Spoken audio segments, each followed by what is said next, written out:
రాష్ట్ర పరిస్థితిపై అవగాహన లేకుండానే కాంగ్రెస్ నేతలు ఎన్నికల్లో హామీలిచ్చారా అని ప్రశ్నించారు బీఆర్ఎస్ వర్కింగ్ ప్రెసిడెంట్ కేటీఆర్.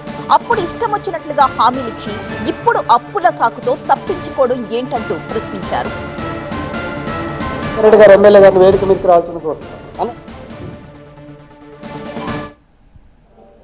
10 ఏళ్ళు మరి మీరు లేరా అసెంబ్లీలో? 10 ఏళ్ళు బడ్జెట్లు పెట్టినప్పుడు మీరు లేరా? 10 ఏళ్ళు controller and auditor general CAG రిపోర్ట్లు వచ్చినప్పుడు మీరన్నా లేరా?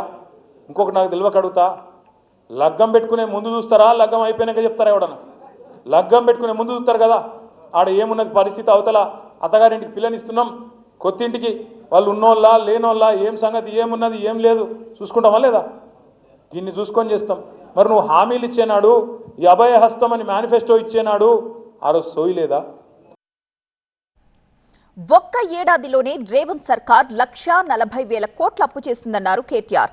ఓఎస్ఎస్ ఫర్టిలిటీలో సైన్స్ ఇంకా ఓఎస్ఎస్ హెల్ప్ తో ఎందరి కలలు నిజమయ్యాయి. In the good hands of science. Mummy daddy అవ్వాలంటే ఓఎస్ఎస్ కి కాల్ చేయండి. వాటితో ఏం చేశారో ఎవరికీ తెలియడం లేదని అన్నారు.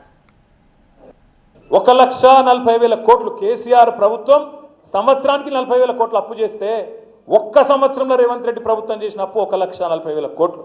సరే, మరి కేసీఆర్ ఏం చేసిండంటే, నేను జగదీశ్వర్ రెడ్డి గారు, ఈ వేదిక మీద ఉన్న మధుసూదనాచారి గారు మాకు మైక్ ఇస్తే గంట చెప్తాం ఏం చేసిండు కేసీఆర్. మరి నువ్వు రేవంత్ రెడ్డి నేను అడుగుతున్నా, 1,40,000 కోట్లు అప్పు చేసినావు, ఒక్క కొత్త ఇటుక పెట్టినావా? ఎక్కడన్నా ఒక కొత్త పైప్ లైన్ వేసినావా? కొత్త కాలువ తవ్వినవా? ఒక్క పోని రైతు బంధు పెంచినవా? ఒక కార్మికునికి లాభం చేసినవా? ఒక ఆడబిడ్డకు 2,500 రూపాయలు ఇచ్చినవా? ఒక ఆడపిల్ల లగ్గానికి తులం బంగారం ఇచ్చినవా? చదువుకున్న పిల్లకు స్కూటీ ఇచ్చినవా?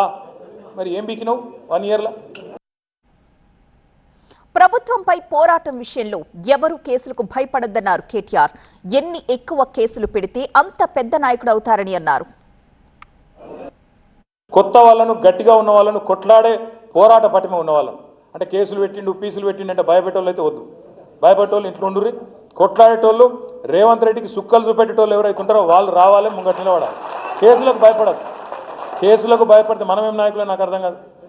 ఇంకొకటి చెప్తున్నా, ఎవరి మీద ఎక్కువ కేసులు అయితే వాళ్ళు పెద్ద నాయకులు అవుతారు. ముందే చెప్తున్నాను, ఎవరి మీద ఎక్కువ కేసులు అయితే వాళ్ళు పెద్ద పెద్ద నాయకులు అవుతారు. కాబట్టి ఎన్ని ఎక్కువ కేసులు అయితే అంత మంచిది అనుకోవాలి. అర్థమైందా? కాబట్టి అట్లాంటి వాళ్ళు ముందుకు రాండ్రి.